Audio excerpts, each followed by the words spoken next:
मेरा नाम अभिषेक है। मेरी उम्र 10 साल थी जब मेरे पापा का देहांत हुआ। एक आम गर्मी का दिन था। सूरज तप रहा था। आसमान से आग बरस रही थी। मेरे हाथ में पुराना सा बस्ता था। मैं स्कूल से वापस आया तो घर के सामने भीड़ देखकर ठिठक गया। एक पल को दिल जैसे धड़कना भूल गया। माँ की सिसकियां और रिश्तेदारों की भारी आवाजें ही गूंज रही थीं। मैं अंदर गया तो मेरे पापा निर्जीव चारपाई पर पड़े थे। मुझे कुछ समझ नहीं आ रहा था। सिर्फ माँ का चेहरा याद है। आंखों में आंसू और चेहरे पर एक सवाल, जैसे दुनिया खत्म हो चुकी हो। वो दिन मेरी जिंदगी का पहला मोड़ था। जब आपके सिर से पिता का साया उठ जाए तो बचपन कहीं पीछे रह जाता है। माँ के आंसू में मैंने सपनों को लपेट कर रख दिया, मगर माँ ने हार नहीं मानी। दूसरे ही दिन से उन्होंने लोगों के घरों में काम करना शुरू कर दिया। सुबह सूरज निकलने से पहले वो घर से निकल जाती और शाम को अंधेरे में वापस आती। उनके हाथों की खुरदरी लकीरें उनकी कुर्बानियों की गवाह थीं। अक्सर माँ रात को थकी हारी आकर मेरे सिर पर हाथ रखती और कहती, बेटा, तुझे बड़ा आदमी बनना है। तुझे अफसर बनकर मेरे सारे दुखों का बदला लेना है। मैं खामोशी से उनके चेहरे को देखता और बस दिल में कहता, माँ, मैं आपको कभी मायूस नहीं करूंगा। हमारा घर कच्चा था। छत से बारिश के दिनों में पानी टपकता और हम दोनों एक कोने में दुबक कर बैठ जाते। सर्दियों में जब ठंडी हवा छत की दरारों से अंदर आती, माँ मुझे अपनी शॉल में लपेट लेती। ठंड लग रही है ना? बस तुम सब्र करो। एक दिन ये सब खत्म हो जाएगा। उनका यकीन मेरे अंदर उम्मीद बनकर पनपता रहा। स्कूल जाना मेरे लिए एक मिशन था। मैं कभी छुट्टी नहीं करता था, चाहे पेट खाली होता या जूता फटा हुआ। क्लास में सब मुझे मास्टर जी कहकर बुलाते, क्योंकि मैं हमेशा सवालों का सही जवाब देता। टीचर भी मेरी मेहनत के कायल थे। कई बार स्कूल का चौकीदार कहता, बेटा, तू सच में बड़ा अफसर बनेगा। तेरी आंखों में रोशनी है। गांव के बच्चे अक्सर मेरा मजाक भी उड़ाते थे। ये भिखारी का बच्चा क्या खाक अफसर बनेगा? मैं उनकी बातों को सुनकर मुस्कुरा देता, क्योंकि मेरे कान माँ की बातों के आदी थे, जिनमें सिर्फ हिम्मत थी। एक दिन स्कूल से वापसी पर माँ ने कहा, कल से मैं दूसरा काम भी करने लगी हूँ। दिन में सफाई, शाम को सिलाई। मैंने उनके हाथों को देखा, जिन पर पहले ही छाले थे। माँ, रहने दो, मैं भी काम कर लूंगा। उन्होंने मेरी बात पर जोर से मेरी नाक खींची। अरे पगले, तेरा काम सिर्फ पढ़ना है, काम तो मैं करूंगी, और एक दिन तू मेरा फक्र बनेगा। उसी दिन मैंने किताबों से एक वादा किया कि उनको कभी छोड़ूंगा नहीं। कई रातें ऐसी गुजरी जब माँ सिलाई करती जाती और मैं मोमबत्ती की रोशनी में अपना सबक याद करता रहता। जब बिजली चली जाती तो मैं माँ से कहता, माँ, ये अंधेरा हमें नहीं रोक सकता ना? और वो कहती, नहीं बेटा, हम अंधेरे से लड़ना जानते हैं। एक दिन स्कूल में जब मेरा नाम क्लास में फर्स्ट पोजीशन पर आया तो माँ को बुलाया गया। वो साधारण कपड़ों में आई और टीचर ने उन्हें बताया, आपका बेटा स्कूल का सबसे होनहार बच्चा है। तो माँ की आंखों से आंसू बहने लगे। वो रो रही थी, मगर उनके चेहरे पर एक हल्की मुस्कुराहट थी। उसी दिन मैंने पहली बार खुद को मजबूत महसूस किया। एक खामोश ताकत मेरे अंदर उभरी। मैं जानता था ये सिर्फ शुरुआत है, अभी तो बहुत सफलता बाकी है। मैंने माँ से कहा, मैं वादा करता हूँ, एक दिन आपके सारे दुखों का हिसाब चुका दूंगा। उन्होंने मेरे माथे पर हाथ फेरा और बोली, मैं उस दिन सफेद साड़ी की जगह रंगीन कपड़े पहनूंगी। बस वो लम्हा था जब मैंने सोच लिया कि चाहे कुछ भी हो जाए, माँ का सपना पूरा करके रहूंगा। 8वीं क्लास का रिजल्ट आया तो मैं पूरे स्कूल में दूसरी पोजीशन पर आया। एग्जाम के दिनों में माँ दिन रात प्रार्थना में लगी रहती, और जब रिजल्ट आया तो मेरी खुशी से ज्यादा उनकी आंखों में सुकून था। गांव से आगे 2 किलोमीटर दूर सरकारी हाई स्कूल था। वही एकमात्र ऐसा स्कूल था जहां पूरे इलाके के बच्चे पढ़ते थे। गर्मी हो या सर्दी, मैं रोज पैदल स्कूल जाता। स्कूल का रास्ता कच्चा था, मिट्टी उड़ती थी, बारिशों में कीचड़ होता, मगर मेरे हौसले में कभी कमी नहीं आई। हाई स्कूल में पहले दिन मेरा जिक्र हुआ तो एक टीचर ने मेरा नाम सुनकर कहा, तो ये वही बच्चा है जिसने 8वीं क्लास में स्कॉलरशिप ली है? और पूरी क्लास की नजरें मेरी तरफ उठ गईं। मुझे किसी की आंखों में दिलचस्पी नजर नहीं आई, किसी में जलन थी, और एक चेहरा ऐसा भी था जिसमें साफ नफरत दिखाई देती थी। वो जतिन था, भूपेंद्र चौधरी का बेटा। जतिन मेरे साथ वाले बेंच पर बैठता। वो हर वक्त अपनी ताकत का जिक्र करता, जैसे उसे भरोसा हो कि दुनिया की हर चीज वो जबरदस्ती ले सकता है। मेरे पापा ने ही तो स्कूल के पीछे वाली जमीन दी थी, वरना ये बिल्डिंग कहाँ बनती। मैं खामोश रहता, क्योंकि मुझे उससे बहस करने में कोई दिलचस्पी नहीं थी, और शायद इसलिए भी कि मैं अपने बारे में बताने से ज्यादा अपने काम पर यकीन करता था। एक दिन साइंस के टीचर ने सवाल किया, पृथ्वी सूरज के आसपास कितने दिनों में चक्कर पूरा करती है? पूरी क्लास खामोश थी। मैंने हाथ उठाया, 365 दिन और 6 घंटे। टीचर ने सर हिलाया, शाबाश, बिल्कुल। इस वक्त जतिन ने मुझे घूर कर देखा, जैसे मैंने उसकी बेइज्जती कर दी हो। उसी दिन के बाद वो अक्सर मुझे उलझाने की कोशिश करता, कभी जानबूझकर मेरा रास्ता रोकता, कभी मेरे बैग को धक्का देता। मैं जानता था वो क्यों ऐसा करता है। उसे मेरी काबिलियत से नहीं, मेरी खुददारी से नफरत थी। उसे लगता था कि बिना ताकत के कोई लड़का उसके बराबर कैसे खड़ा हो सकता है। इसी दौरान मैं स्कूल के सारे प्रोग्राम्स में हिस्सा लेता रहा। कंपटीशन, वाद विवाद, क्विज, हर जगह मेरा नाम आता और लगभग सभी में मुझे प्राइज मिलता। एक दिन प्रिंसिपल ने मुझे बुलाकर कहा, बेटा तुम्हारी मेहनत हमें नजर आ रही है, हम तुम्हें डिस्ट्रिक्ट लेवल कंपटीशन के लिए भेजने का सोच रहे हैं। वो पल मेरे लिए फक्र का था। जतिन वहीं खड़ा सब सुन रहा था। उसका चेहरा लाल हो रहा था, मगर वो कुछ बोल नहीं सका। स्कूल के बाहर भी भूपेंद्र चौधरी की ताकत के चर्चे होते थे। गांव के बड़े बड़े लोग कहते थे, चौधरी ने सब कुछ दबा रखा है, कोई उसके आगे बोल नहीं सकता। एक दिन गांव के एक आदमी का बैल भूपेंद्र चौधरी की जमीन में घुस गया। अगले दिन उस आदमी की पिटाई हो गई और उसके चेहरे पर चोट के निशान थे। सब लोग जानते थे कि किसने ये किया है, मगर कोई बोल नहीं सकता था। यही ताकत जतिन के व्यवहार में भी दिखती थी। वो समझता था कि जिसे आप बड़ा कहते हैं, उसे कानून नियम की कोई परवाह नहीं करनी पड़ती। लेकिन मेरी परवरिश ऐसी नहीं थी। मैंने माँ से सीखा था कि सच्चाई, सब्र और मेहनत के सामने कोई भी ताकत टिक नहीं सकती। मेरी जिंदगी का अगला इम्तिहान अभी आना बाकी था। जतिन की हरकतें बढ़ती जा रही थी और उसके बाप की ताकत मेरे सपनों के रास्ते में एक नई दीवार बनने वाली थी। अब धीरे धीरे मेरा ध्यान बस एक ही तरफ था कि मुझे मैट्रिक में अच्छी पोजीशन लानी है, ताकि सारे गांव को जवाब मिल जाए कि ताकत जमीनों से नहीं, दिमाग से आती है। हर दिन हर रात बस इसी सोच में गुजरती। जतिन और उसके जैसे दूसरे लड़कों के ताने, टीचर्स की चुप करा दी गई हिमायत और सहूलियत की कमी, सबको मैंने अपने लिए जुनून बना लिया था। मैट्रिक के पेपर आसान नहीं थे, मगर जो कुछ पढ़ा था वो ठीक से याद था। मुझे हर परीक्षा के बाद ये सुकून होता कि मैंने सब अच्छे से किया है। एग्जाम खत्म हुए तो जैसे पूरे शरीर से बोझ उतर गया। अगले 2 महीने मैं घर पर माँ के साथ गुजारे। वो मेरे लिए प्रार्थना करती और मैं रोज बोर्ड की वेबसाइट पर रिजल्ट आने की तारीख देखा करता। फिर एक दिन वो सुबह आ गई। प्रिंसिपल ने मुझे खुद फोन किया, बधाई हो बेटा, तुमने बोर्ड में टॉप किया है, पूरे जिले में पहला नंबर है। मैं खामोश हो गया, दिल जोर जोर से धड़कने लगा। फोन रखा तो माँ भगवान के आगे सिर झुकाकर बैठ गई। 2 दिन बाद स्कूल वालों ने बताया कि मुझे बोर्ड की तरफ से 1 लाख रुपए का इनाम और एक शील्ड मिलनी है, जो एनुअल फंक्शन में दी जाएगी। साथ में स्कॉलरशिप भी कंफर्म थी। मैंने दिल में सोच लिया, अब शहर जाकर पढ़ूंगा, माँ को लेकर नया घर लूंगा, जहाँ हम इज्जत से जी सकेंगे। फंक्शन के दिन मैंने अपना सबसे अच्छा ड्रेस पहना, जो मेरे टीचर ने मुझे गिफ्ट में दिया था। मैं स्कूल पहुंचा तो माहौल कुछ अजीब सा लगा। मुझे स्टेज के पीछे बिठा दिया गया, जहाँ बाकी बच्चों के माँ बाप भी बैठे थे। जतिन नजर नहीं आया, लेकिन उसका छोटा भाई साहिल अगली लाइन में बैठा था, नए कपड़ों में, बाल सजे हुए जैसे वो हीरो हो।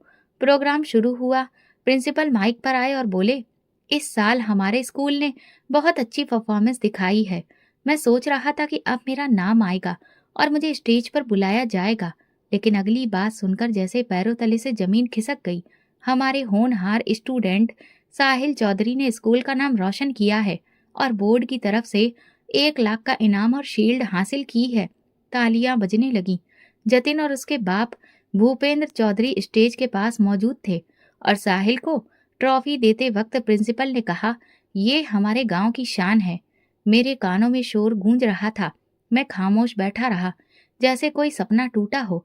मैंने मेजबान से पूछा, मेरा नाम क्यों नहीं लिया गया? उन्होंने धीरे से कहा, मामला ऊपर से आया है, हम कुछ नहीं कर सकते। प्रोग्राम खत्म हुआ तो सब बच्चे अपने प्राइज के साथ तस्वीरें खिंचवा रहे थे। मैं एक तरफ खड़ा साहिल को शील्ड हाथ में लिए हंसते हुए देख रहा था। जतिन ने मुझे देखकर ताना मारा, होशियार होने से भी क्या फायदा जब आपके पास जमीन ना हो। बस वो पल था, मैं स्टेज के करीब गया और साहिल के मुंह पर जोरदार थप्पड़ मारा। स्टेज पर सन्नाटा छा गया। जतिन कुछ समझ नहीं पाया और मैं भाग चुका था। मेरे कदम खुद ब खुद बस अड्डे की तरफ उठे। रास्ते में किसी को कुछ नहीं बताया। मेरे पास सिर्फ 2,000 रुपए थे, जो स्कूल से मिले थे, शायद इसी दिन के लिए। बस स्टैंड पर पहुंचा तो पहले ही बस शहर की तरफ जा रही थी। टिकट खरीदा और बैठ गया। मैं नहीं जानता था कहाँ जा रहा हूँ या कहाँ उतरना है। बस चलती रही और मैं खिड़की से बाहर देखता रहा। मेरे मन में लगातार वो स्टेज का मंजर चल रहा था, वो शील्ड जो मेरी थी, वो झूठी मुस्कुराहट, वो ताकत का खेल। मेरे पास छोटा सा बस्ता था, पर दिल में एक आग थी। ये सब कुछ मेरे लिए नया नहीं था, पर यह धोखा मेरी पहचान पर हमला था। मुझे मालूम था अगर मैं घर वापस गया तो भूपेंद्र के आदमी मुझे ढूंढ निकालेंगे, और अगर वो मुझे पकड़ लेते तो मेरे लिए कोई रास्ता नहीं बचता। मैं जानता था मैं अपनी माँ से दूर हो रहा हूँ, पर अब उनसे कुछ बनकर ही मिलूंगा। इसलिए मैंने वापसी का रास्ता नहीं देखा, आगे जाने का इरादा कर लिया, चाहे पता ना हो कि मंजिल कहाँ है। बस में जब होश आया तो मैं जैसे एक सपने से बाहर निकला। बस अड्डे पर भीड़ थी, मगर मेरी आंखें खाली। मैं खिड़की के पास बैठा बाहर देख रहा था। मेरे साथ वाली सीट पर एक उम्रदराज इंसान बैठे थे, जिनके चेहरे पर एक सुकून था। उनकी नजरें मेरे चेहरे पर थी। कुछ देर बाद उन्होंने नरमी से पूछा, बेटा कहाँ जा रहे हो? मैंने कंधे उचकाए, पता नहीं। उन्होंने फिर सवाल किया, घर वालों से इजाजत ली? मेरी आंखों से आंसू बहने लगे। मैंने चेहरा मोड़ लिया। शायद बात करना नहीं चाहता था, या शायद शब्द ही नहीं थे। बस शहर से बाहर निकल चुकी थी। काफी वक्त गुजर गया। उन्होंने दोबारा कोशिश की, बेटा मैं अजनबी जरूर हूँ, लेकिन तुम्हारा दुख चेहरे पर साफ लिखा है। कुछ बताओगे तो शायद कुछ कर सकूं। उनका लहजा ऐसा था जिसमें दिलचस्पी नहीं, मदद थी। मैं थोड़ा झिझका, फिर धीरे धीरे सारी कहानी सुना दी। मैं बोलता रहा, वो सुनते रहे। जब मैं रुका तो वो कुछ पल चुप रहे, फिर धीरे से बोले, तुम बहुत खास हो, तुम्हें कोई बचाने वाला है, तभी तुम आज मेरे पास आई हो। मैंने कुछ नहीं कहा, बस उनकी तरफ देखा। मेरा नाम अमर है। मैं एक फाउंडेशन से जुड़ा हूँ। वहाँ ऐसे बच्चे, बूढ़े, औरतें, सबको सहारा दिया जाता है जिनका कोई नहीं होता। अगर तुम चाहो तो मैं तुम्हें वहाँ ले जा सकता हूँ। मैंने धीरे से कहा, मगर मैं लावारिस नहीं हूँ। अमर अंकल ने मेरी तरफ झुककर कहा, जानता हूँ तुम्हारी माँ है, तुम्हारा अतीत है, मगर अगर तुम ये सब जाहिर करोगे तो वो लोग तहकीकात करेंगे, और जिस ताकत से तुम भागे हो वो तुम्हें ढूंढ निकालेगी। मैं खामोश हो गया। उनकी बात में वजन था। मैंने हामी भर ली। रास्ते में बस एक होटल पर रुकी। अमर अंकल मुझे अपने साथ नीचे ले गए। एक साधारण होटल था, मगर उन्होंने मेरे लिए पराठा और सब्जी मंगाई। खाओ बेटा, खाली पेट दिमाग कुछ भी सही नहीं सोचता। बहुत घंटों के बाद मेरे पेट में कुछ गया था। शाम ढलने लगी थी। जब बस शहर में दाखिल हुई, वो मुझे साथ लेकर एक टैक्सी में बैठे। मैं लगातार खिड़की से बाहर देख रहा था। अजनबी बिल्डिंगें, शोर, रोशनियों की चमक, सब कुछ मेरे लिए नया था। कुछ देर बाद टैक्सी एक सफेद बिल्डिंग के सामने रुकी। दरवाजे पर बोर्ड लगा था, आश्रय फाउंडेशन, जरूरतमंदों का सहारा। अंकल ने टैक्सी वाले को पैसे दिए और मुझे हाथ से पकड़कर अंदर ले गए। दरवाजे पर एक औरत बैठी थी। अमर अंकल ने उनसे कहा, ये बच्चा लावारिस है, सड़क पर मिला है। बहुत समझाया, मगर कुछ बात नहीं बनी। औरत ने मुझे एक नज़र देखा, रजिस्टर निकाला और मेरा नाम लिखने को कहा। अमर अंकल ने मेरी तरफ देखकर इशारा किया, फर्जी नाम लिख लो। मैंने कुछ देर सोचकर समीर लिखा। उसके बाद वो मुझे वार्डन के हवाले कर गए। जाते वक्त अंकल ने मुझे एक पर्ची दी। मेरा नंबर है, अगर कुछ हो या किसी से बात करनी हो तो फ़ोन करना, और फिक्र मत करो, मैं तुम्हारी माँ तक तुम्हारी खबर पहुँचा दूंगा। वो तुम्हें ढूंढ लेंगी या मैं उन्हें ले आऊँगा। मैंने वो पर्ची जेब में रख ली, जैसे कोई खजाना हो। Thank you uncle. वो मुस्कुराए। थैंक यू बाद में, पहले खुद को संभालो। फाउंडेशन का माहौल सुकून देने वाला था। हॉस्टल के अंदर बहुत से कमरे थे। हर कमरे में 3-4 लड़के रहते थे। मेरे कमरे में 2 और लड़के थे, आनंद और पुलकित। दोनों मेरी उम्र के थे। पुलकित थोड़ा शरारती था और आनंद पढ़ाकू किस्म का। नए हो? कहाँ से आए हो? पुलकित ने तुरंत सवाल किया। इधर उधर से। हम सब इधर उधर से आए हैं भाई, अब तो यही घर है। अगले दिन मुझे कुछ नए कपड़े, बिस्तर मिला और मेरा रजिस्ट्रेशन कर दिया गया। साथ ही एक सेशन भी रखा गया ताकि मेरी मानसिक हालत को समझा जा सके। मैंने बस इतना बताया कि मुझे पढ़ना है, बाकी सब बाद की बात। फाउंडेशन के हेड संदीप सर ने मुझे बुलाकर कहा, हम तुम्हें गवर्नमेंट कॉलेज में दाखिला दिलवा रहे हैं। फाउंडेशन की गाड़ी तुम्हें ले जाया करेगी, बस तुम मेहनत करो। मैंने सिर हिला दिया। जिंदगी एक नए मोड़ पर आ गई थी। ये जगह मेरी पुरानी पहचान छीनकर मुझे सुकून दे रही थी। ना यहाँ कोई जतिन था, ना किसी चौधरी का बेटा। यहाँ सब बराबरी में जीते थे। रात को मैंने पर्ची निकाल कर देखी, अमर अंकल का नंबर। कुछ देर उसे घूरता रहा। दिल चाहा फोन करूं, पर फिर सोचा उन्हें वक्त चाहिए होगा। मैंने खुद से वादा किया कि यहाँ से मैं वही बनूंगा जो मेरी माँ चाहती थी, मगर इस बार बिना किसी का एहसान लिए। उस रात नींद सुकून से आई। कई दिनों बाद ऐसा लगा कि मैं सुरक्षित हूँ। फाउंडेशन में दिन अच्छे से गुजरते थे। हर चीज एक नियम के तहत चलती थी। सुबह की शुरुआत पूजा पाठ से होती, फिर नाश्ता। जो लड़के स्कूल या कॉलेज जाते थे उनके लिए पिकअप और ड्रॉप सर्विस मौजूद थी। मैं भी जल्दी ही इस रूटीन का हिस्सा बन गया। जिस कॉलेज में मेरा एडमिशन हुआ था वो शहर के मशहूर सरकारी कॉलेजों में से एक था। यहाँ आना मेरे लिए किसी सपने जैसा था, क्योंकि पहली बार मैं उन क्लासरूम में बैठने वाला था जहाँ किसी भी तरह की कमी नहीं थी। कॉलेज के पहले दिन मेरी मुलाकात विक्रम से हुई। वो मुझसे 1 साल सीनियर था और फाउंडेशन में ही रहता था। तुम नए हो? जी, समीर नाम है मेरा। विक्रम बोला, कुछ भी चाहिए हो बिना झिझक के बताना। ये कॉलेज पहले दिन थोड़ा खौफनाक लगता है, लेकिन आदत हो जाती है। विक्रम के बड़े दिल ने मुझे शुरू के दिनों में काफ़ी सहूलियत दी। क्लासेस शुरू हुई तो मैंने महसूस किया कि यहाँ कंपटीशन बहुत मजबूत है, मगर मुझे उसका सामना करने का मजा आने लगा। मैं हमेशा अपनी सीट पर सबसे पहले आकर बैठता, टीचर से सवाल करता, नोट्स बनाता और हर डिबेट में खुद को व्यस्त रखता। एक दिन मेरी क्लास की टीचर मिस नैना ने कहा, समीर, तुम नए हो मगर तुम्हारे सवालों से लगता है कि तुम काफी कुछ पहले ही पढ़ चुके हो। तुम्हारे जैसा फोकस मैंने कम ही देखा है। ये बात मेरे लिए एक नई ऊर्जा का कारण बन गई।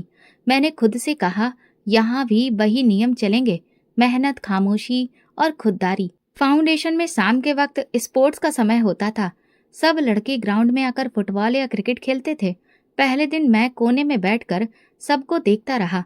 फिर एक दिन विक्रम ने बॉल थमाते हुए कहा, बस बहुत देर बैठ लिया, आओ खेलते हैं।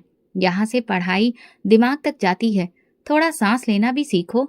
तब मुझे अंदाजा हुआ कि यहाँ सिर्फ सिर छुपाने की जगह नहीं, जिंदगी जीने का सलीका भी सिखाया जाता है।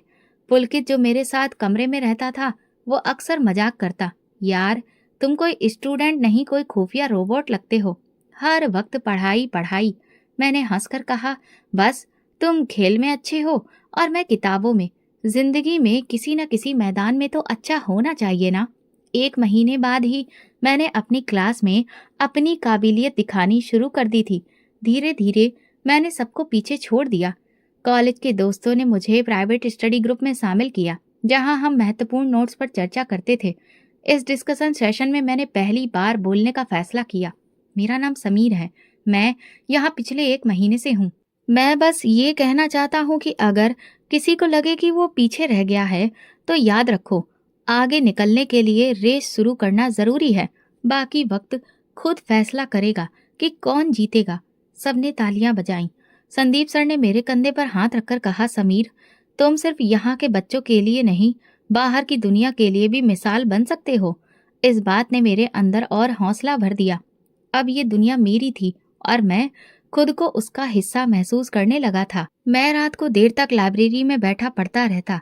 पुलकित खर्राटे मारता और आनंद होमवर्क लिखते लिखते सो जाता। हम सबकी जिंदगियां अलग थीं, मगर एक ही छत के नीचे नई उम्मीद के लिए एक नई दुनिया में जी रहे थे। जिंदगी तेजी से आगे बढ़ रही थी और मुझे अंदाजा भी नहीं हुआ कि यहाँ आए 6 महीने हो गए। अब मैं सिर्फ जिंदा नहीं था, जीने का तरीका सीख रहा था। फाउंडेशन में 6 महीने गुजरे। दिन हफ्ते नहीं रफ्तार से चलते। कॉलेज का रूटीन, सेशंस, पुलकित की शर्तें, आनंद के नोट्स के पीछे दौड़ और लाइब्रेरी की खामोश पढ़ाई, ये सब मेरे रोजमर्रा का हिस्सा बन चुका था। लेकिन कुछ चीजें ऐसी होती हैं जो सुकून में भी खलल डाल देती हैं, जैसे दिल के किसी कोने में मौजूद एक पुराना सवाल, क्या माँ को मेरी खबर मिली है या नहीं। एक दिन मैंने अमर अंकल का नंबर निकाला, उसे पढ़ा और फिर जेब में वापस रख लिया। कभी लगता कि वो व्यस्त होंगे, कभी लगता वक्त नहीं आया, लेकिन एक शाम जब लाइब्रेरी से वापस आया तो दिल बेचैन था। ना पुलकित की बातों में मन लग रहा था, न खाने का स्वाद महसूस हो रहा था। आखिरकार मैंने फोन निकाला, कमरे से बाहर निकलकर सीढ़ियों पर बैठा और नंबर डायल किया। कई सेकंड तक घंटी बजती रही, फिर किसी आदमी ने फोन उठाया। हेलो जी, नमस्ते, क्या मैं अमर अंकल से बात कर सकता हूँ? दूसरी तरफ खामोशी छा गई। फिर धीरे से आवाज आई, बेटा आप कौन? मैं समीर हूँ, वो बच्चा जिसे उन्होंने फाउंडेशन में एडमिट कराया था 6 महीने पहले। कुछ देर तक दूसरी तरफ सिर्फ सांसों की आवाज सुनाई दी। फिर वो बोले, बेटा मैं उनका कजिन हूँ, अमर भाई का तो देहांत हो गया। मेरे हाथ से फोन गिरते गिरते बचा। क्या मतलब? किस दिन? उसी दिन शाम को जब वो फाउंडेशन से वापस आ रहे थे। उनकी गाड़ी का एक्सीडेंट हो गया। हम सबको यही लगता था कि वो अकेले थे, पर अब आपकी बात सुनकर समझ आ रहा है कि वो कोई जरूरी काम करने गए थे। मैंने थैंक यू कहकर फोन बंद कर दिया। सीढ़ियों पर बैठे बैठे मेरी नजरें जमीन पर गड़ गईं। 6 महीने और मुझे खबर तक नहीं हुई कि वो इंसान जो मेरे लिए एक नई जिंदगी का दरवाजा खोल कर गया, खुद जिंदगी से विदा ले चुका था। अगले दिन मैंने खुद को अपने रूटीन पर वापस धकेल दिया। मैं रोज अमर अंकल के लिए प्रार्थना करता। मेरे दिल में उनके लिए एक जगह हमेशा के लिए बन गई थी, लेकिन मैं जानता था कि रुकना मेरे बस में नहीं। एक दिन मिस नैना ने कॉलेज की असेंबली में मुझे सबके सामने अप्रिशिएट किया। ये लड़का उन सबके लिए मिसाल है जो हालात से लड़कर आगे बढ़ना चाहते हैं। फाउंडेशन के हेड संदीप सर ने मुझे ऑफिस में बुलाया। समीर, तुम्हारे कॉलेज की तरफ से लेटर आया है, तुम्हें बोर्ड की तरफ से रिप्रेजेंट करने के लिए चुना गया है। ये बहुत बड़ा कंपटीशन है, तो तुम्हें तैयारी करनी होगी। सर, मैं तैयार हूँ, यही जज्बा चाहिए। और सुनो, अमर भैया बहुत फक्र महसूस करते अगर वो जिंदा होते। ये सुनकर मैंने बस सर झुकाया। उनका जिक्र मेरे लिए सुकून और चुप्पी दोनों का कारण बनता था। ये कंपटीशन दिल्ली में था। पहली बार मैं किसी बड़े हॉल में हजारों बच्चों के बीच बैठा था। जब माइक पर मेरा नाम पुकारा गया तो मेरे दिल की धड़कन तेज हो गई। मैं स्टेज पर जाकर खुद से लिखा हुआ आर्टिकल पढ़ा। चारों तरफ खामोशी छा गई। फिर तालियां बजने लगीं। वापसी पर फाउंडेशन में सबसे स्वागत किया। संदीप सर ने मुझे गले लगाकर कहा, बेटा तुम सिर्फ यहाँ की नहीं पूरे शहर के लिए उम्मीद हो। मैंने सोचा अमर अंकल होते तो शायद यही कहते, शाबाश बेटा। पुलकित ने आकर मजाक किया, अब तो हमें भी ऑटोग्राफ लेना पड़ेगा तुमसे। आनंद ने कहा, भाई बस इतना मत उड़ना, वरना पंखे से टकरा जाओगे। हम तीनों हंस पड़े। जिंदगी आगे बढ़ रही थी। मैंने दुख को अपने अंदर दफन किया और खुद को उस वादे की तरफ मोड़ दिया जो मन में किया था। एक रात लाइब्रेरी में बैठे बैठे मैंने अपनी डायरी निकाली। उसमें एक नया पन्ना खोला और ऊपर लिखा, अमर अंकल थैंक यू, मैं वो बनूंगा जिस पर आपको फक्र होता। फिर कलम रुक गई मगर जज्बा नहीं, क्योंकि अब मुझे पता था कि कुछ लोग चाहे शारीरिक रूप से मौजूद ना हो, लेकिन उनका असर मेरी राहों को रोशन करता है। अपने कॉलेज की पढ़ाई के साथ मैं लगातार यूपीएससी की तैयारी करता रहा, लेकिन ये वक्त आसान नहीं था। फाउंडेशन के बाकी लड़के मुझे सर कहकर बुलाने लगे थे, आधे मजाक में और आधे सम्मान में। मैं उनका मजाक भी बर्दाश्त करता और उनका आदर भी। संदीप सर ने एक दिन कहा, समीर तुम्हारे जैसे बच्चे फाउंडेशन का गर्व है। जब तुम यूपीएससी पास करोगे तो हमारा बोर्ड तुम्हारी तस्वीर लगाकर रखेगा कि ये यहाँ से उड़ान भरकर निकला है। मैंने कहा, सर उड़ान के लिए पर काफी हैं, बस मौसम साथ दे। यूपीएससी के एग्जाम का वक्त आ गया। मैं पूरी तरह तैयार था। ये सब कुछ आसान नहीं था, लेकिन हर पेपर में मेरी मेहनत दिख रही थी। एग्जाम के दिनों में फाउंडेशन की पूरी टीम मेरे लिए प्रार्थना करती थी। पुलकित ने मजाक करते हुए कहा, यार समीर, अगर तुम कामयाब हो गए तो हम तो तुम्हारी सिक्योरिटी में शामिल हो जाएंगे। नहीं भाई, तुम्हारे लिए खास दरवाजा रखेंगे, जब दिल चाहे आ जाना। एग्जाम के बाद के महीने इंतजार में गुजरे। मैं खुद को पढ़ाई में व्यस्त रखता था ताकि बेचैनी महसूस ना हो। फिर वो दिन आया जिसका मैं बरसों से इंतजार कर रहा था, यूपीएससी का रिजल्ट। मैं कंप्यूटर के सामने बैठा था, हाथ कांप रहे थे, दिल धड़क रहा था। स्क्रॉल करते करते जब मेरा रोल नंबर नजर आया तो एक लम्हे के लिए आंखें धुंधला गईं। पास, ये मात्र एक शब्द था, मगर इसके पीछे बरसों की भूख, दिन रात की मेहनत, पसीने में भीगे सपने और माँ की खामोश प्रार्थना थी। संदीप सर ने जब ये खबर सुनी तो वो ऑफिस से बाहर निकल आए और सब बच्चों को जमा करके कहा, आज हमारा समीर असिस्टेंट कमिश्नर बन चुका है। तालियां, बधाइयां, गले मिलना, सब कुछ एक फिल्मी सीन जैसा लग रहा था। पुलकित ने झट से कहा, अब बताओ रिश्ता कहाँ ढूंढना है? आनंद ने झटका दिया, पहले हमें पार्टी देनी होगी, बाकी सब बाद में। पोस्टिंग लेटर हाथ में था। पहली नजर में कुछ खास महसूस नहीं हुआ, लेकिन जैसे ही जिले का नाम पढ़ा दिल की रफ्तार तेज हो गई। ये वही इलाका था जहाँ मेरा गांव था, वही जगह जहाँ मेरा बचपन मिट्टी में घिरा था, किताबों में संभला था और सपनों में ढहा था। अब मैं वहां सरकारी गाड़ी में जा रहा था बतौर असिस्टेंट कमिश्नर। ड्राइवर ने पीछे मुड़कर पूछा, सर गांव की तरफ भी जाना है? मैंने कहा, हाँ, सीधा मेन रोड से बाएं तरफ रास्ता। मैं पहचानता हूँ, लेकिन मंजर काफी बदल चुका था। कहीं पक्की सड़क बन चुकी थी, कहीं नहीं, बिल्डिंगें खड़ी थी, मगर कुछ चेहरे, कुछ खेत, कुछ पेड़ ऐसे थे जिन्होंने वक्त के सामने हथियार नहीं डाले।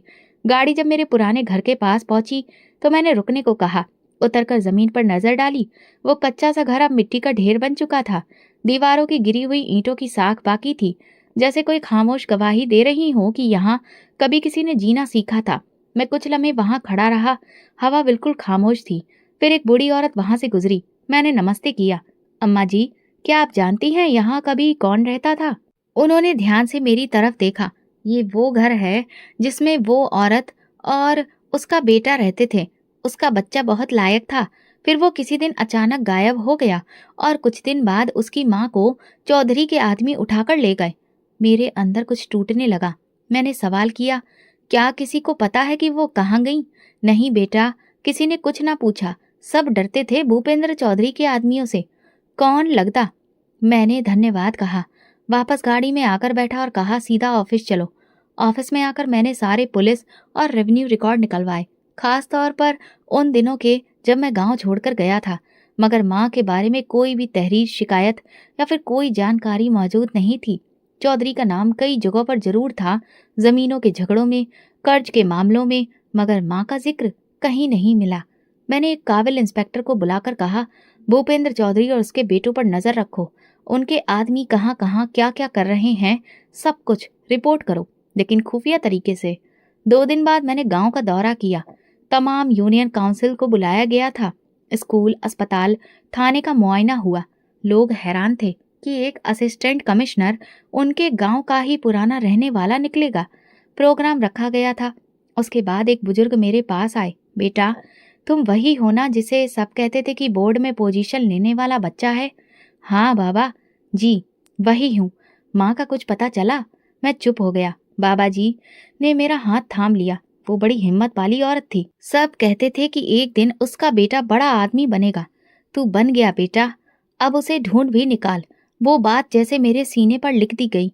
अगले दिन मैंने ऑफिस में अमले के साथ एक मीटिंग बुलाई। हम इस जिले में हर एक रहने वाले की सुरक्षा के जिम्मेदार हैं, लेकिन मेरे लिए एक पर्सनल काम भी है। कुछ सालों पहले एक औरत को जबरदस्ती उसके घर से उठाया गया था। उसके बारे में पता करना है। नाम फाइल में नहीं होगा। उसे हर खामोश गवाह की मदद से तलाश करना है। किसी ने सवाल नहीं किया, सबने सिर हिलाया।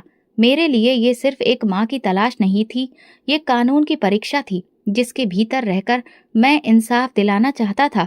इस दौरान भूपेंद्र चौधरी का नाम धीरे धीरे सामने आने लगा। कुछ पहुंचे हुए खबरियों ने पुरानी खबरें निकालना शुरू किया। जमीनों पर कब्जे, जाली दस्तावेज, गरीबों को धमकाना, सब कुछ अब एक फाइल में जमा हो रहा था। मैं जानता था कि मेरी माँ उनमें से एक जुल्म की शिकार थी, लेकिन जब तक सबूत नहीं होता मैं उस ताकत को ललकार नहीं सकता था। शाम को मैं वापस उसी मिट्टी के ढेर के पास गया। कुछ बच्चे खेल रहे थे। एक बच्ची मेरे पास आई, अंकल ये आपका घर था ना? हाँ, कभी था। मेरी दादी कहती है यहाँ से एक दिन एक बच्चा गया था जो बहुत ऊंचा सितारा बन गया। मैं हंस पड़ा। और वो बच्चा वापस आ गया है अपनी माँ को ढूंढने। ऑफिस में बैठा मैं रोजाना उस फाइल को खोलता जो अभी तक खाली थी। उसमें माँ का नाम भी नहीं था, कोई वाकया दर्ज भी नहीं, लेकिन वो फाइल मेरे लिए सबसे खास बन चुकी थी। एक दिन मैंने फैसला किया, अब पर्दा उठाना होगा। गाड़ी तैयार करवाई, पुलिस फोर्स को साथ लिया और सीधा भूपेंद्र चौधरी की हवेली की ओर रवाना हो गया। जब हम हवेली के बाहर पहुंचे तो अंदर हलचल शुरू हो चुकी थी। दरवाजा खुला और जतिन बाहर आया। अब दाढ़ी रखी हुई थी पर अंदाज वही था। उसके पीछे भूपेंद्र चौधरी जी हाथ में लाठी पकड़े बाहर आया। उसकी आंखों में हैरानी भी थी और पहचान भी। मैं गाड़ी से उतरा, वर्दी में था। मगर लहजे में मेरा अपना दर्द शामिल था। भूपेंद्र चौधरी, मुझे तुमसे कुछ सवाल करने हैं। वो पास आकर बोला। कमिश्नर साहब, अगर आप इजाजत दें तो अंदर बैठकर बात हो सकती है? नहीं, ये बात बाहर ही होगी। एक साधारण सा सवाल है। कुछ साल पहले एक औरत को तुम्हारे आदमियों ने उठाकर ले जाया था, उसका नाम? मैं रुक गया। मेरी माँ। कुछ लम्हों के लिए खामोशी छा गई, फिर वो जोर से हंसा। कमिश्नर साहब, मैं बहुत से लोगों को भूल चुका हूँ, पर तुम्हें नहीं। अब तुम यहाँ तक आ गए। जतिन आगे बढ़ा। हमें नहीं पता कि आपकी माँ कहाँ गई। जो बात है, सबूत लेकर आइए। मेरा दिल किया कि उन दोनों को वहीं गिरफ्तार कर लूं, मगर कानून मेरी मुट्ठी में नहीं था। कानून के दायरे में रहना मेरी मजबूरी भी थी और जिम्मेदारी भी। मैंने सपाट लहजे में कहा, तहकीकात होगी, और अगर सबूत मिला तो तुम्हारी ये हवेली सिर्फ पत्थरों की रह जाएगी। वापसी में गाड़ी में खामोशी थी। ड्राइवर ने धीरे से कहा, सर, उन लोगों का कुछ नहीं होता, सब डर के मारे खामोश रहते हैं। मैंने कहा, डर खत्म करना है, एक एक खामोश जुबान को बोलने पर मजबूर करना है। ऑफिस पहुंचते ही मैंने इंस्पेक्टर विवेक को बुलाया। वो जिले का सबसे होशियार और काबिल अफसर था। विवेक, मुझे भूपेंद्र चौधरी और उसके बेटे पर पूरी तरह नजर रखनी है। उसके नौकर, दोस्त, मेहमान, सबके फोन कॉल्स, हर चीज। लेकिन कोई ऐसा सबूत चाहिए जो अदालत में खड़ा हो सके। विवेक ने सिर हिलाया। सर, एक नौकर है, रमन नाम है। बहुत पुराना नौकर है, हर काम का राज जानता है। उसे टटोला जा सकता है। मैंने फाइल खोली। काम शुरू करो। अगले कुछ दिनों में भूपेंद्र चौधरी की निगरानी का दायरा और बढ़ा दिया गया। फोन टैप होने लगे। हवेली के आसपास साधारण कपड़ों में सिपाही तैनात किए गए। मैं खुद रोजाना रिपोर्ट चेक करता था, लेकिन अब तक कुछ खास हाथ नहीं आया था। एक दिन इंस्पेक्टर विवेक ने आकर जानकारी दी। सर, रमन ने पैसे ले लिए हैं, बातचीत हुई है, वो तैयार है कुछ बताने को, मगर सुरक्षा मांग रहा है। उसे गवाही के तौर पर सुरक्षा दो, और जो कुछ वो जानता है वो रिकॉर्ड करवाओ। सर, उसने कहा है, आप खुद सुनिए, आपके लिए ये पर्सनल मामला है। उस रात एक खुफिया जगह पर मैंने रमन से मुलाकात की। वो घबरा रहा था, लेकिन आंखों में शर्मिंदगी थी। साहब, मैं सब कुछ जानता हूँ। वो औरत आपकी माँ है, वहाँ सालों से कैद है जंजीरों में, कभी हवेली के पिछले कमरे में, कभी फार्म हाउस के तहखाने में। मेरा दिल डोल गया, मगर मैंने खुद पर काबू रखा। क्यों? इसलिए कि वो मेरी माँ थी। चौधरी को डर था कि आप वापस आएंगे, और जब आएंगे तो आपकी माँ की मौजूदगी आपके हौसले को ताकत देगी। इसलिए उसने उसे छुपा कर रखा। अब कहाँ है? अभी फार्म हाउस में थी, लेकिन पिछले हफ्ते जगह बदली गई है। चौधरी कहता है तुम अब ताकतवर हो गए हो, इसलिए उसे कभी सामने नहीं लाना। मैंने इंस्पेक्टर को इशारा किया। ये सब रिकॉर्ड हो रहा है ना? जी। जी सर। अगले दिन मैंने अदालत से खुफिया वारंट हासिल किया। तैयारी शुरू हो गई। मैं जानता था कि ये आसान नहीं होगा, लेकिन अब खेल ताकत का नहीं, सबूत का था। उसी शाम कॉल आई। सर, फार्म हाउस से गाड़ियां निकली हैं, लगता है कुछ छुपाया जा रहा है। हम तुरंत निकले, लेकिन जब फार्म हाउस पहुंचे तो तहखाने का दरवाजा खुला था। अंदर एक खाली कमरा, जंजीरों के निशान, कुछ पुराने कपड़े और एक चादर पड़ी थी। मैं खामोशी से खड़ा रहा। इंस्पेक्टर बोला, लगता है किसी ने मुखबरी कर दी है। मैंने सिर्फ इतना कहा, ये खेल अभी खत्म नहीं हुआ। सच की तलाश अब और गहरी होगी। पहला कदम पूरा हुआ था। फार्म हाउस के खाली तहखाने में मैं खड़ा दीवार पर बने नाखूनों के निशान देख रहा था। मिट्टी में जंजीरों के कटाव अभी ताजे थे। चादर का कोना खून से सना था, शायद पुरानी चोट का निशान था। मेरे साथ विवेक भी था। मैंने तहखाने का हर कोना छान मारा। कुछ नहीं बचा था, न कोई इंसान, न कोई पता। जैसे वो सब कुछ पहले ही जानते थे कि हम आ रहे हैं। विवेक ने कहा, ऐसा लगता है जैसे वो हमारे हर कदम को पहले से जान लेते हैं। मैंने गुस्से से मुट्ठियां भींच लीं। मुखबरी अंदर से हो रही है। हमारे डिपार्टमेंट में कहीं ना कहीं गड़बड़ है। फॉरेंसिक टीम को बुलाया गया। तस्वीरें, निशान, कपड़े सब कब्जे में लिए गए, मगर ये सिर्फ इशारे थे, सबूत नहीं। माँ के वजूद की कोई कानूनी पहचान हमारे हाथ नहीं आ सकी। अगले दिन दफ्तर में मीटिंग बुलाई गई। पुलिस, इंटेलिजेंस ब्यूरो, अलग अलग डिपार्टमेंट के लोग मौजूद थे। हमें एक औरत की तलाश है जो एक ताकतवर इंसान के कब्जे में रही। हमारे पास बयान है, सबूत भी जुटाए जा रहे हैं, मगर ये ऑपरेशन अगर बार बार नाकाम होता तो राजनीतिक दबाव भी बढ़ सकता है। सबने कहा कि अब और सख्ती से जांच की जाएगी। शाम को मैंने रमन को दोबारा बुलाया। ये कैसे हो सकता है कि वो इतनी जल्दी सब कुछ समेट कर गायब हो जाए? रमन ने कहा, साहब, वो सब कुछ पहले से तैयार रखते हैं। तीन तीन जगह पर कैद खाने हैं। जब किसी जगह खतरा होता है तो फौरन उस औरत को दूसरी जगह भेज देते हैं। अब कहाँ ले गए हैं पता नहीं साहब, लेकिन छोटे चौधरी के नौकरों में से एक बता सकता है। शर्त यह है कि वो पैसे लेगा और सुरक्षा मांगेगा। सर, बंदोबस्त किया जाए, अगली बार हमें खाली हाथ नहीं लौटना।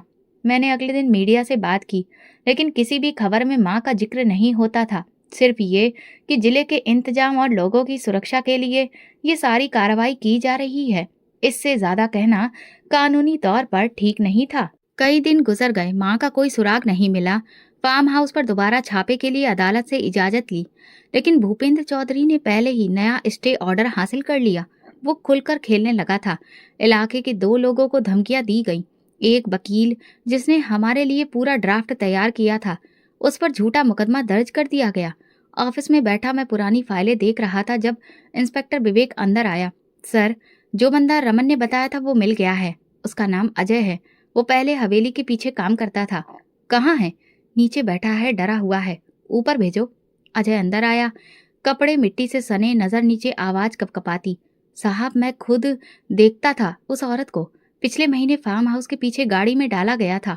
वो चीख रही थी, जंजीर बंदी थी। चेहरा देखा? हाँ साहब, पुरानी सी साड़ी पहनी थी, मगर चेहरा मुझे याद है। तुम्हारी गवाही रिकॉर्ड होगी। साहब, मेरे बीवी और बच्चे हैं, मेरी जान को खतरा होगा। तुम्हें पूरी सुरक्षा दी जाएगी। अब एक आखिरी बात बताओ, अब वो कहाँ है? कहते हैं कि उसे चौधरी शहर के करीबी जंगल में अपने नए गोदाम के तहखाने में छुपाता है। वहां कोई नहीं जाता।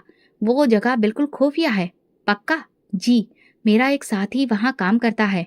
उसी रात इंटेलिजेंस टीम ने इस बात की पुष्टि की कि वो जगह चौधरी के इस्तेमाल में है और वहां दिन रात सिक्योरिटी तैनात है, मगर वो किसी और नाम पर रजिस्टर्ड है। इसीलिए सब कुछ बस फॉर्मेलिटी के नाम पर किया जाता है। मैंने प्लान तैयार किया। इस बार छापा सिर्फ कानूनी नहीं, खुफिया भी होगा। पुलिस की वर्दी नहीं, आम कपड़े। रात का वक्त था। टीम तैयार हुई। 8 लोग थे। हमने अजय को भी साथ लिया ताकि वो जगह की पहचान कर सके, मगर मौके पर जानकारी पहुंच गई। सर, चौधरी शहर से बाहर गया है और उसके लोग फार्म हाउस में दोबारा से किसी ने मुखबरी कर दी है। अब तो फार्म हाउस क्लीन हो चुका था। नहीं सर, अंदर से जानकारी मिली है कि वो जगह सिर्फ बाहर से दिखाने के लिए खाली की गई थी।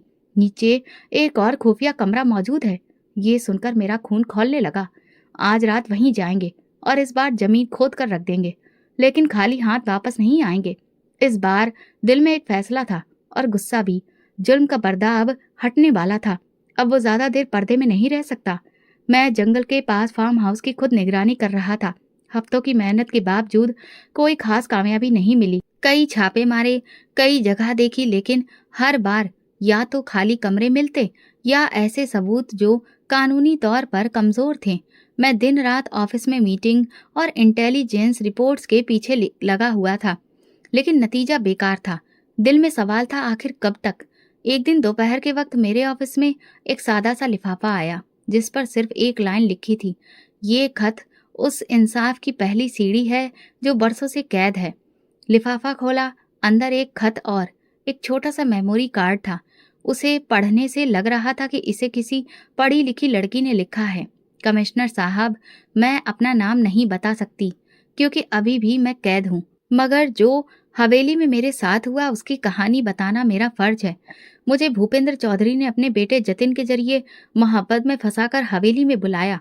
शादी का वादा किया गया, लेकिन शादी उसके मानसिक तौर पर बीमार छोटे बेटे से करवा दी गई। 3 साल से मैं उन दोनों बाप बेटों के हाथों शारीरिक प्रताड़ना का शिकार हूँ। हर रात एक नया नर्क होता है। मैं जानती हूँ कि ये सब सिर्फ मेरे साथ नहीं हुआ। इस हवेली में एक और औरत भी कैद है, जंजीरों में, खामोश मगर जिंदा। उसे लड़की के मुताबिक सब कुछ उसी जगह पर है। अगर इंसाफ जिंदा है तो ये कदम पहला होगा।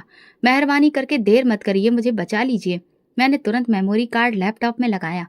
फाइलें खुलने लगी। वीडियो, ऑडियो क्लिप, तस्वीरें, सब कुछ साफ दिख रहा था। एक वीडियो में जतिन एक औरत पर जुल्म करता नजर आ रहा था।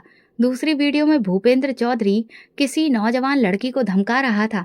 उनके चेहरे, आवाज सब साफ। मैंने तुरंत पुलिस कमिश्नर को बुलाया। सर, मेरे पास सबूत है।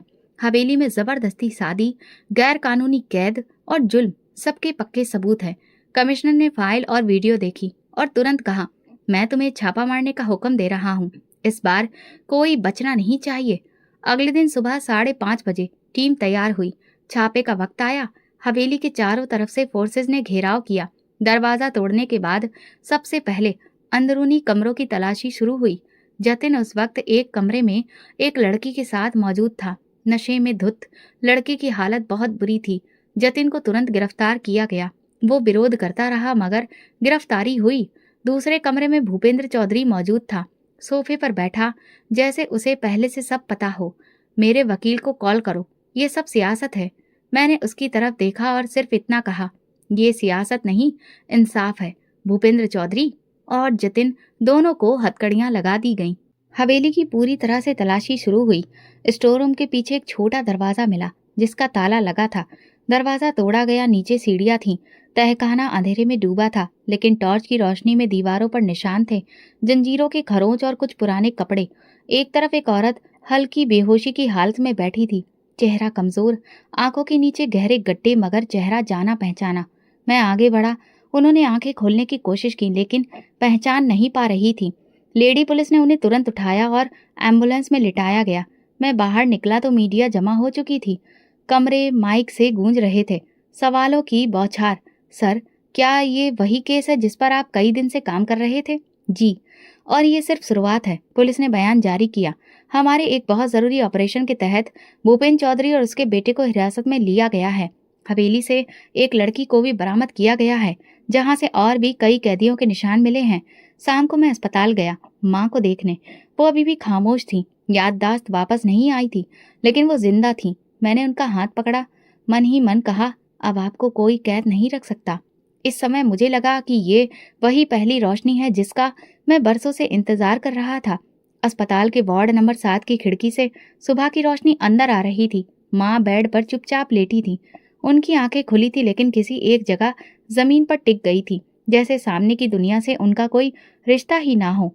मैं रोजाना जाकर बैठता, उनका हाथ पकड़ता, कुछ बातें करता, लेकिन उनके चेहरे पर कोई भाव नहीं आता। डॉक्टर ने बताया कि उन्हें गहरा सदमा लगा है। सालों की कैद, शारीरिक प्रताड़ना, खामोशी और अकेलेपन ने दिमाग पर असर डाला है। वक्त लगेगा, लेकिन उम्मीद है। आप उनसे लगातार बात करते रहे। जाने पहचाने चेहरे, आवाजें, पुरानी बातें, ये सब उनकी याददाश्त वापस लाने में मदद कर सकते हैं। मैं हर दिन उनके पास बैठकर वही किस्से सुनाता जो वो मुझे सुनाया करती थी। माँ, याद है वो दिन जब छत टपक रही थी और हम दोनों कोने में दुबक कर बैठे थे? वो कोई जवाब नहीं देती, लेकिन मैं हिम्मत नहीं हारता। आप कहती थी एक दिन मेरा बेटा अफसर बनेगा। आज वो दिन आ गया माँ। चौधरी और उसके बेटे पर अदालत में केस चल रहा था। सारे सबूत, वीडियोस, गवाह और लड़कियों की गवाही ने मुकदमे को मजबूत बना दिया था। मीडिया में ये केस इंसाफ की मिसाल बन चुका था। अदालत ने भूपेंद्र चौधरी और जतिन दोनों को उम्र कैद की सजा सुनाई, जबकि बाकी जुर्म में शामिल लोगों को अलग अलग सजा हुई। हवेली और फार्म हाउस समेत सारी जायदाद जब्त कर ली गई और सरकारी कब्जे में ले ली गई। मगर मेरे लिए सबसे जरूरी जीत अभी बाकी थी। माँ की याददाश्त वापस आना, उनका अपने बेटे को पहचानना। डॉक्टर ने राय दी कि उन्हें मानसिक अस्पताल के खास वार्ड में भर्ती किया जाए, जहां लगातार मॉनिटरिंग हो सके। मैंने तुरंत इजाजत दी। वहां का माहौल सुकून से भरा था। थेरेपी सेशन होते, सब कुछ अच्छा था। एक दिन डॉक्टर ने मुझे अलग से बुलाकर कहा, हम एक तरीका आजमाना चाहते हैं। अगर आप अपनी माँ को उन पुरानी जगहों पर ले जाएं जहां से उनकी जिंदगी की भावनाएं जुड़ी थीं, तो शायद याददाश्त को झटका लगे। मैंने कहा, मैं तैयार हूँ।